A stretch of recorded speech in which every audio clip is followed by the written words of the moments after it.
Բարև ձեզ հարգելի հայրենակիցներ, ես Մարատ Հակոբյանն եմ Կիևից։ Այսօր Ուկրաինա Ռուսաստանի լայնածավալ ներխուժման 1536-րդ օրն է։ Ռուսաստանը ենթարկվել է դրոնների եւ հրթիռների ամենազանգվածային հարձակումներից մեկին նախորդին, քիչ անց կանդրադառնամ ամենակարևորին։ Երևի թե այս եթերը կարելի էր վերնագրել Պուտինը իր իսկ շքերթի գերին կամ ստորացված շքերթ։ Իդեպ, երբ երեկվա եթերում ես ասացի, որ եթերի վերնագիրը կարող էր լինել Փաշինյանը թռչում է Պուտինի մոտ շքերթի, թե Զելենսկուց դրոնների պաշտպանության համակարգերը ստանալու, ես գիտեի Փաշինյանի այն հայտարարության մասին, որ ասել էր, որ չի մեկնելու Մոսկվա, սակայն ինտրիգը հենց դրանում էր եւ երևի Փաշինյանի որոշ երկրպագուներ այնքան էլ չկռահեցին, թե ինչի մասին է խոսքը, եւ մեկնաբանություններում ինձ ճակերտների մեջ տեղեկ էին պահում, որ ասել է, որ չի գնալու։ Ես ոչ միայն գիտեի Փաշինյանի հայտարարության մասին, այլև տեղեկ էի, որ նույնիսկ դրանից հետո Մոսկվան ճնշում էր գործադրում նրա վրա Ռուսաստան գնալու առումով եւ ոչ միայն նրա վրա։ Հավանաբար Փաշինյանի կողմնակիցները սովոր չեն, որ ես խոսում եմ ոչ միայն այն մասին, ինչ բոլորը գիտեն, դրա համար այլ մարդիկ կան։ Ես հիմնականում խոսում եմ այնպիսի բաներից, որոնք կամ հայտնի չեն բոլորին, կամ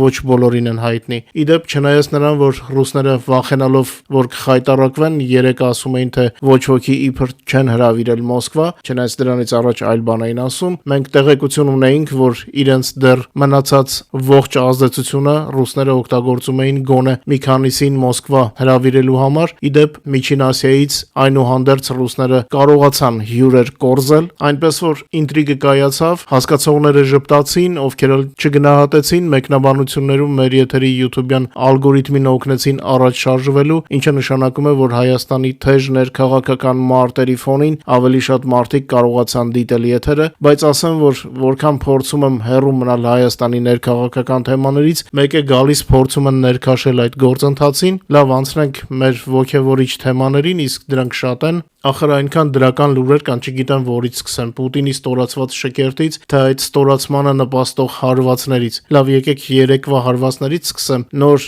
գանք նրան, թե ինչ եւ ինչու թույլատրեց Զելենսկին անցկացնել Մոսկվայում։ Մեր հարվածներից խոսենք, սկսենք երեկվա կարևորից, չնայած այսօրվաներն էլ քիչ չեն։ Երեկվա կարևոր խոցումների շարքը սկսենք Յարոսլավլից, ուր պայթյուններ եւ հրդեհ գրանցվել նավթավերամշակման գործարանի տարածքում։ Տարածաշրջանում սահմանվել էր դրոնների վտանգի ռեժիմ, Կադիրովն էլ սրտի դեղ խմելու առիթ ուներ, Գրոզնին էր թիրախում Չեչնիայում։ Մայիսի 8-ի առավոտյան պայթյունների շարք է տեղի ունեցել այնտեղ, վստահ եմ մեր Telegram-ի հետևորդները արդեն վայելել են կադրերը։ Հաղորդվում էր Խանկալա խոշորագույն ռազմաբազայի, ինչպես նաև Զնամենսկայե գյուղում գտնվող ՖՍԲ-ի շենքի թիրախավորման մասին։ Համացանցում հրապարակվել են տեսանյութեր, որոնք փաստում էին ռազմական ավանի եւ վարչական օբյեկտների վրա ժամանումները, պրիլյոտները, իրենց լեզվով։ Այնուհետև լուրեր եկան Դոնի Ռոստովից եւ Մարզից, նահանգապետը հայտնել է հրթիռային եւ դրոնների հարձակման մասին, ավերածություններ են գրանցվել Ռոստովում, Տագանրոգում,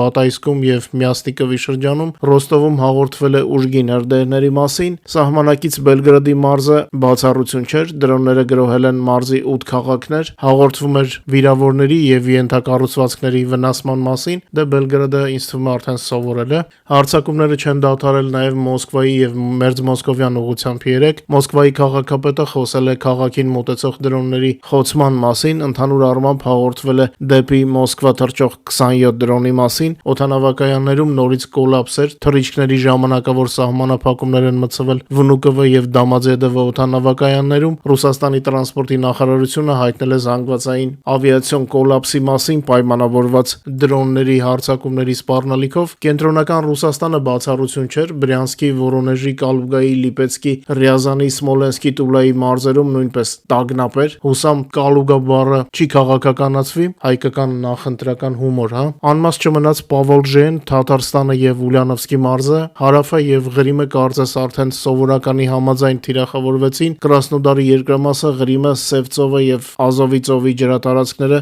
բարի դրոնների մանրակրկիտ զննման տակ էին, նշված բոլոր տարածաշրջաններում թիրախների որս էր տեղի ունենում։ Հարձակումները տեղի են ունեցել Ռուսաստանի կողմից միակողմանի հայտարարված զինադադարի ֆոնին, որը փաստացի ձախողվել է հենց ռուսական կողմի գործողությունների պատճառով, բայց ինչպես ասացի, սա դեռ ամենը չէ։ Իսկ հիմա եկեք քննարկենք, թե ինչ տեղի ունեցավ երեկոյան եւ ինչու հենց այդպես տեղի ունեցավ։ Այս ողջ պատմության էությունը Պուտինյան ռեժիմին այն սրբազան գործիքից զրկելն էր, որը քարոզչությունը օգտագործում էր սեփական բնակչությանը խաբելու համար, խոսքը պարադի մասին է։ Իսկ հիմա եկեք տեսնենք, թե ինչի ենք հասել մենք եւ ինչ վիճակում է հայտնվել Պուտինը։ Մենք հասել ենք նրան, որ Պուտինը այլևս չի կարող ձևացնել, թե ամեն ինչ կարգին է։ Մեր հարվածների վախից նա մի կողմից փորձում էր պահել հյուրերին, իսկ հետո երբ հասկացավ, որ մարդիկ այնուամենայնիվ վախենում են կանգնել իր կողքին, բարի դրոնների սպառնալիքի տակ, սկսեց ճանապարհներ փնտրել, որպիսի համոզեն մեզ, որ չհարվածենք իր շքերթին։ Մենք Պուտինին զրկեցինք հյուրերի բազմությունից,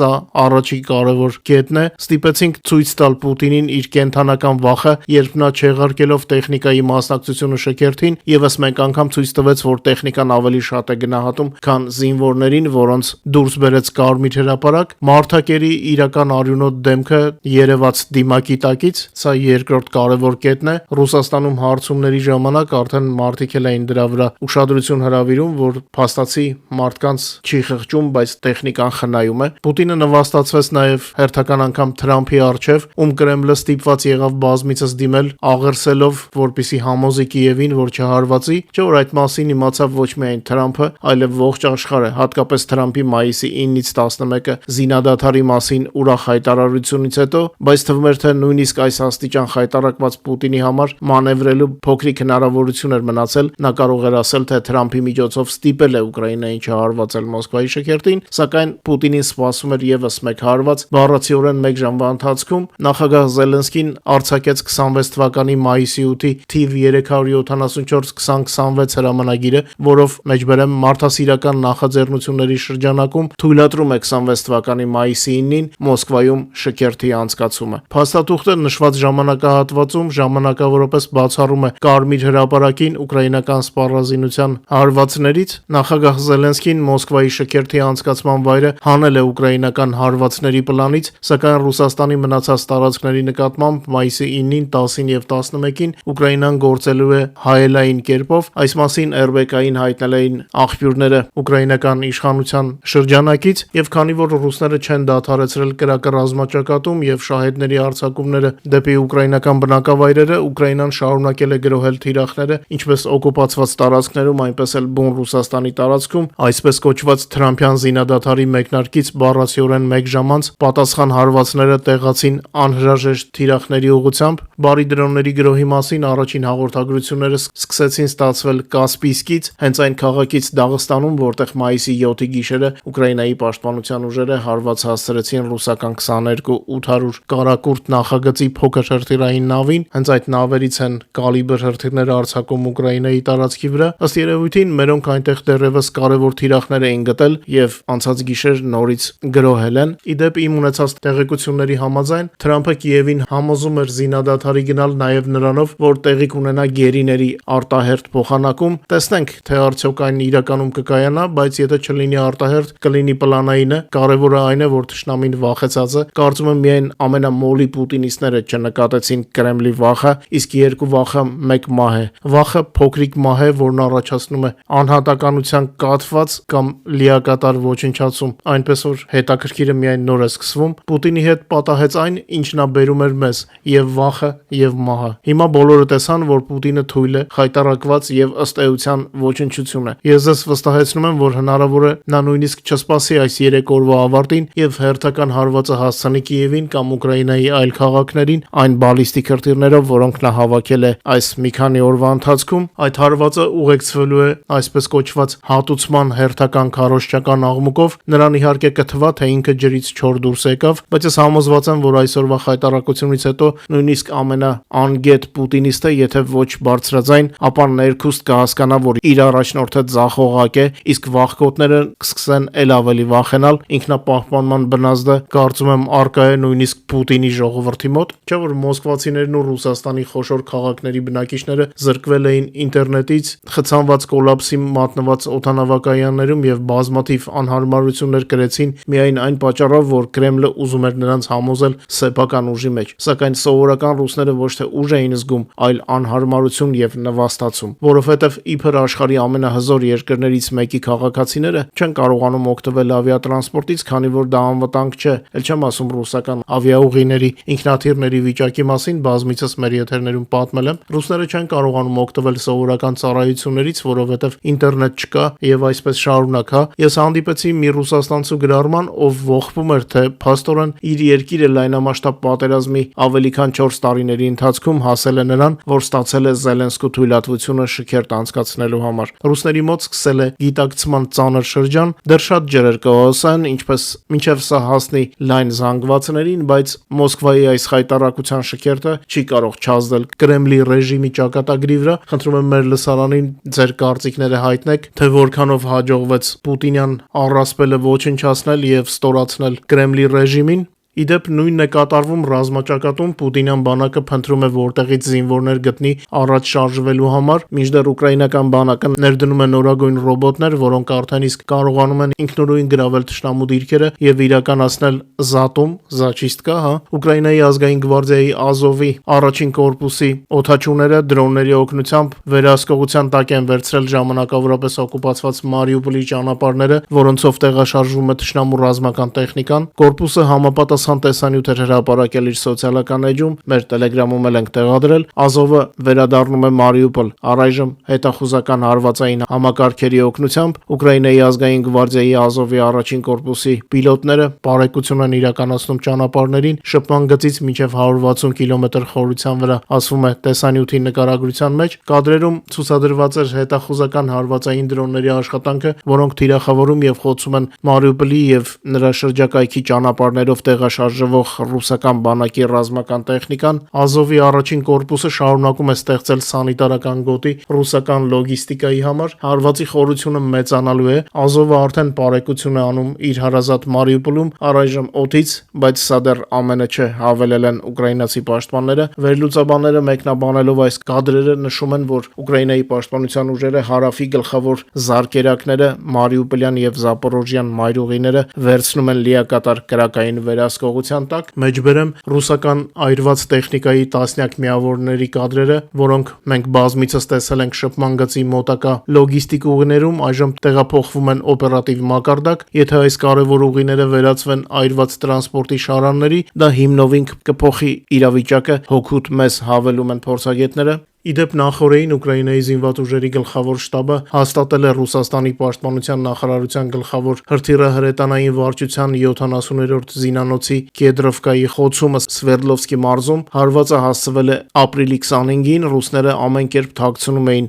իրենց հերթական խայտառակությունը, սակայն այնուամենայնիվ հաջողվեց ստանալ հարվածի հաստատումը։ Այս օբյեկտը Ուկրաինայից գտնվում է շուրջ 1700 կիլոմետր հեռավորության վրա։ Ուկրաինացի հայտնի Օստինտ փորձագետները հրապարակել են գրոհի հետևանքների արբանյակային լուսանկարները, մի քանի շենքերի վրա երևում են հարվածների հետքերը, մեր Telegram-ում իհարկե տեղադրել ենք։ Հարվածը տեղի է ունեցել Չելյաբինսկի օդանավակայանում ինքնաթիռների խոցմանը զուգահեռ, ինչը դարձավ մեր թռչնակների, բարի դրոնների հեռահարության հերթական ռեկորդներից մեկը։ Օբյեկտը ռուսական բանակի թիկունքային առանցքային պահեստներից մեկն է, այնտեղ պահվում էր հրետանային զինամթերք, հրթիռներ եւ խոցման այլ միջոցներ ռազմաճակատը ապահովելու համար։ Կեդրովկան խորը թիկունք է եւ նույնիսկ այնտեղ այլևս չկա անվտանգության զգացում, եւ այսպես սահուն մոտեցանք ռազմաճակատի թվերին, որոնք նույնպես տպավորիչ են։ Նախորդ 2 օրերին ռազմաճակատում տեղի է ունեցել 453 մարտական բախում, որոնց ընթացքում Ուկրաինայի զինված ուժերը լիկվիդացրել են եւս 2210 օկուպանտի եւ նրանց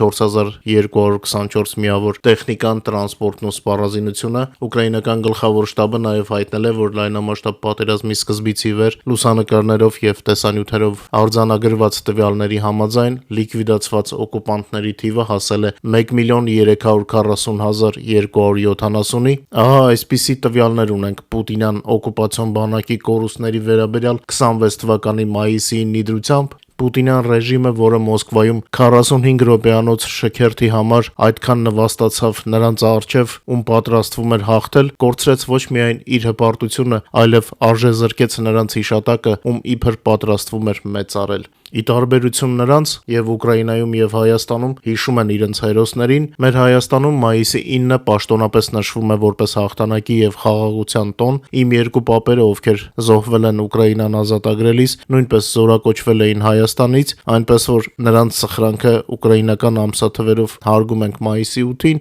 իսկ հայկականով մայիսի 9-ին։ Ավելի ճիշտ կլինի ասել այս ամսաթվերին նորից հիշում ենք, որովհետեւ մեր պապերի հիշատակը միշտ մեր հետ է։ Մենք ամեն ինչով պարտական ենք նրանց սխրանքին, հավերժ փառք բոլոր հայ քաջարի մարտիկներին, նրանց համար, ովքեր չգիտեին, ասեմ, որ Ուկրաինայում մայիսի 8-ին են նշում Երկրորդ համաշխարհային պատերազմում 39-ից 45 թվականների նացիզմի դեմ տարած հաղթանակի եւ հիշատակի օրը։ Այս օրը սահմանված է միլիոնավոր զոհերի հիշատակը հարգելու համար եւ խորհրդանշում է Եվրոպայում պատերազմի ավարտը, շեշտադրումը խորհրդային մայիսի 9-ի հայեցակարգից տեղափոխելով հիշատակի եվրոպական ավանդույթին։ Մենք հայերս, հատկապես իմ սերունդը, նաև նշում է մայիսի 8-ը արցախյան հաղթանակների առումով, չենք մոռանում մեր հավերժացած ընկերներին։ Իսկ այսօր մայիսի 9-ին Ուկրաինայում նշում ենք Եվրոպայի օրը, որտեղ հուսով եմ ի վերջո կլինեն թե Ուկրաինան եւ թե Հայաստանը։ Եվրոպան ինչ-որ անհասանելի բան չէ, Եվրոպան մենք ենք, մեր սովորույթները, մշակույթն ու ավանդույթները։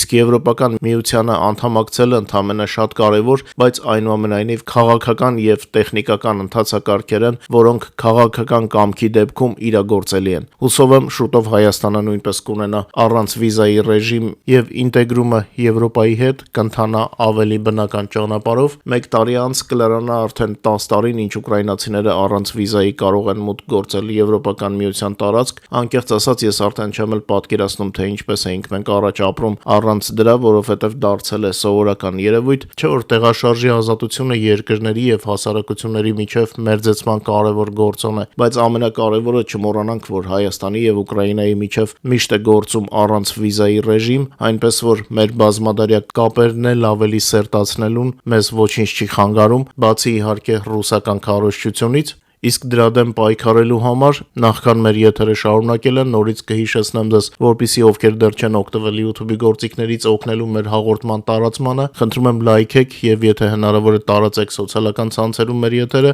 իսկ ես իմ կողմից նորից շնորհակալություն հայտնեմ ձեզ ամենօրյա աջակցության համար, շատ եք օգնում, ձեր օգնությունը իրոք շատ տեսանելի է, շնորհակալ եմ ձեզ։ Խոսեցինք Եվրոպայի մասին եւ նշեմ, որ 26 թվականի հուլիսին Եվրոպական դեպոզիտարիան նախատեսում է Ուկրաինային վճարել հերթական մասնաբաժինը սառեցված ռուսական ակտիվներից ստացված եկամուտներից, որը կազմում է 1.4 միլիարդ եվրո։ Այսօրվա դրությամբ Եվրոպական դեպոզիտարիան վճարել է 66 միլիարդ եվրո որպես արտահերթ մասհանում Ուկրաինայի համար նախատեսված եվրոպական հիմնադրամին։ Հաջորդ վճարումը, որը գնահատվում է 1.4 միլիարդ եվրո, պետք է տեղի ունենա 26 թվականի հուլիսին։ Ռուսական միլիարդները շարունակվում են օգտագործվել Ուկրաինայի համար Ռուսաստանի դեմ պայքարում, արդեն բազմիցս ասել եմ այս մասին, որ նման քայլերը ցույց են տալիս, որ Ռուսաստանը այն տեսքով, ինչպես կար մինչև 22 թվականի փետրվարը, շատ առումներով արդեն իսկ գոյություն չունի այլևս։ Ռուսաստանի եկամուտները նվազում են, ծախսերը աճում,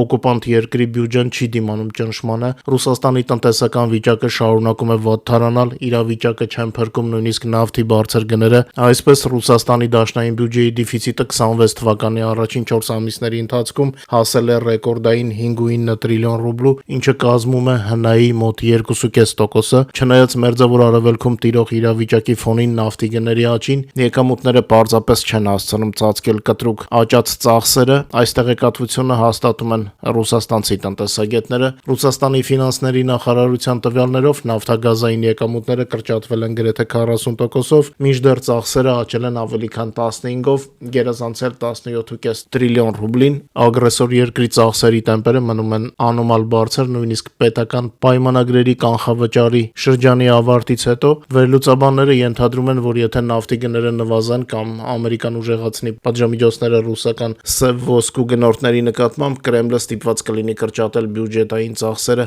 արդեն իսկ այս ամռանը։ Զուգահեռաբար Ռուսաստանի իշխանությունները արդեն պահանջում են տարածաշրջաններից կրճատել դեֆիցիտը եւ վերանայել բյուջետային ծրագրերը։ Այս ֆոնին աճում են նաեւ գնաճային ռիսկերը, դա իր հերթին կարող է խանգարել Ռուսաստանի կենտրոնական բանկի կողմից հիմնական դրույքա չափի նվազեցումը, տնտեսությունը հարվածում է նրանց վերջին շարքերին, ովքեր սատարում էին Պուտինին։ Այսօր իմ ջայլոց հայտնի դարձավ, որ Մոսկվայի այս փոքրիկ շքերթի ժամանակ դիկտատոր Պուտինը իր շուրջն էր հավաքել միայն ամենամտերիմ շրջապատը, Ռուսաստանի կառավարության անդամներին նույնիսկ թույլ չեն տվել մոտենալ նրան։ Ըստ երևույթին վախը շատ մեծ է, վերջերս ես ձեզ արդեն պատմել էի, թե անվտանգության ինչպիսի միջոցներ է սահմանվել ռուս դիկտատորի շուրջ, կարծես օղակը գնալով սեղմվում է։ Իսկ ռազմաճակատում Պուտինյան զորքերը փորձում են ուժերը կուտակել Պոկրովսկի շրջանում, ավելի ճիշտ զինվորներ հավաքել հարձակումը շարունակելու փորձի համար։ Միևնույն ժամանակ ռուսական պատերազմամետ ալիքները հայտնում են, որ Զապորոժիեի ուղղությամբ ռուսական բանակի համար իրավիճակը կտրուկ վատթարացել է։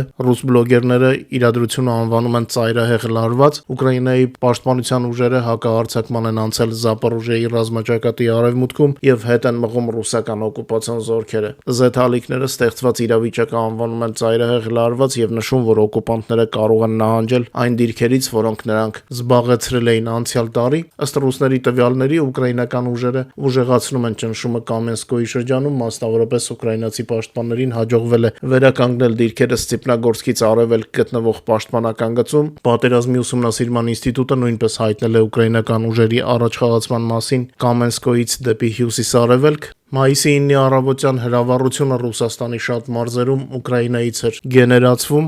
քանի որ ռուսները միևնույն է խախտել էին հրադադարը, մերոնք շարունակեցին ի պատասխան խոցել օկուպանտների կարևոր թիրախները, մինչ Մոսկվայի Կարմիր հրապարակում հին մարշերի հնչյունների ներքո կեղծազորություն էին ցուցադրում ուկրաինական Middle Strike-ը օկուպանտների համար իսկական ոչնչացման խիտ պարադ էր կազմակերպել։ Ռոբերտ Մադյարը եւ անօթաչու համակարգերի ուժերը ներկայացրել են հաշվետվություն, որը վերջնականապես կործանում է Կրեմլի շքերթային էսթետիկան։ Մաքուր երկնքի մայիսյան ռազմավարությունը գործողության մեջ է։ Անցած օրերի ընթացքում Ուկրաինան փաստացի կուրացրել է ռազմաճակատը, ոչնչացնելով 12 հոբ համակարգեր, այդ թվում գովազդված ռուսական պանցիրները եւ նորագույն Վիթեզ համալիրները։ Սակայն մայիսի 9-ի առավոտը դարձավ գագաթնակետը, տոնական հրավառության փոխարեն ճշգրիտ հարվածների շարք տեղի ունեցավ ռուսական թիկունքին։ Բելգրադում եւ Կուրսկում հողին են հավասարեցվել լոգիստիկ հանգույցներն ու տեխնիկայի պահեստները, Վորոնեժում լռել է Մոսկվա 1 ՌԵՊ կայանը, իսկ Կուբանում, Ծեմրյուկում եւ Տամանյում բոցավառվել են նավթային տերմինալները, կտրելով Սևծովյան նավատորմի մատակարարումը։ Մադյարը փաստում է, թանկարժեք զենքի դարաշրջանը անցնում է, դրան փոխարինելու են եկել հազարավոր ուկրաինական դրոններ, որոնք Ռուսաստանի այսպես կոչված անխոցելի պաշտպանությունը մաղի են վերածում։ Մարիուպոլի երկինքը այժմ Ազովի հսկողության տակ է, իսկ ռուսական թիկունքը վարժվում է նոր իրականությանը, որտեղ յուրաքանչյուր շքերթ կարող է լինել վերջինը։ Իմջելոց Ուկրաինայի փորձը տակտիկական դրոնների օգտագործման առումով նույնպես կարող է շատ օգտակար լինի մեր Հայաստանի համար։ Նոկաուտի ենթարկող հարված հասցվեց ոչ միայն ռազմական օբյեկտներին, այլև թշնամու ողջ լոգիստիկ համակարգին։ Մայիսի 8-ի առավոտյան ուկրաինական դրոնները կաթվածահար արեցին Ռուսաստանի հարավի երկինքը, հարվածելով Դոնի Ռոստովի հարավային Ռուսաստանի աերոնավիգացիայի շենքին։ Արդյունքը տրանսպորտային կոլապս է, տարածաշրջանի 13 հիմնական օդանավակայանները անմիջապես փակեցին իրենց դռները։ Ուկրաինան փաստացի կտրեց հարավային մարզերը Մոսկվայից ավելի քան 14000 ուղևոր, թողնելով ճանապարհի կեսին, մինչ Կրեմլը քայլ էր թե անում Կարմիր հրապարակում, Ռուսաստանի հարավը ընկղմվում է ավիացիոն մեկուսացման մեջ, իսկ ռուսական տուրօպերատորները հաշվում են տասնյակ չեղարկված չվերթների վնասները։ Երկինքը, որը իրենցն էին համարում ռուսները, այժմ թելադրում է իր պայմանները, այսինքն ուկրաինական պայմանները։ Այսօր նոր փորձում են վերականգնել կապը Մոսկվայի հետ Ռուսաստանի հարավից, բայց թե որքան կտևի այսպես կոչված վերականգնված կապը, ոչ ոք չգիտի։ Իդեպ Ռուսաստանի տարածաշրջանների 1/3-ը ամբողջությամբ հրաժարվել էր հաղթանակի օրվա շքերթներից, երևի թե ամենաճիշտը նրանք էին, ովքեր ռիսկի չդիմեցին եւ ավելորդ խայտառակ չեղան։ Իդեպ ռուսները Զելենսկու կողմից Մոսկվայի շքերթի թույլատրելուց հետո Telegram-ում արդեն սկսել էին խնդրել Ուկրաինայի նախագահից թույլատրել Ռուսաստանում ինտերնետի օգտագործումը։ Նման կատակները Պուտինի վերջնական նվաստացման արդյունքներն են։ Դե իսկ մենք ողջավորված թշնամուն նսեմացմամբ վայելենք մեր տոնական օրերը։ Շատ չերկարացնեմ այսօրվա եթերը։ Շնորհակալ եմ, որ մեզ հետ եք, խնդրում եմ չմոռանալ լայքել եւ տարածել մեր հաղորդումը եւ մինչ նոր հանդիպում այս ալիքում ամենայն հավանականությամբ երկուշաբթի, ձեզ լավ հանգստյան օրեր եմ մաղթում, բարով մնաք։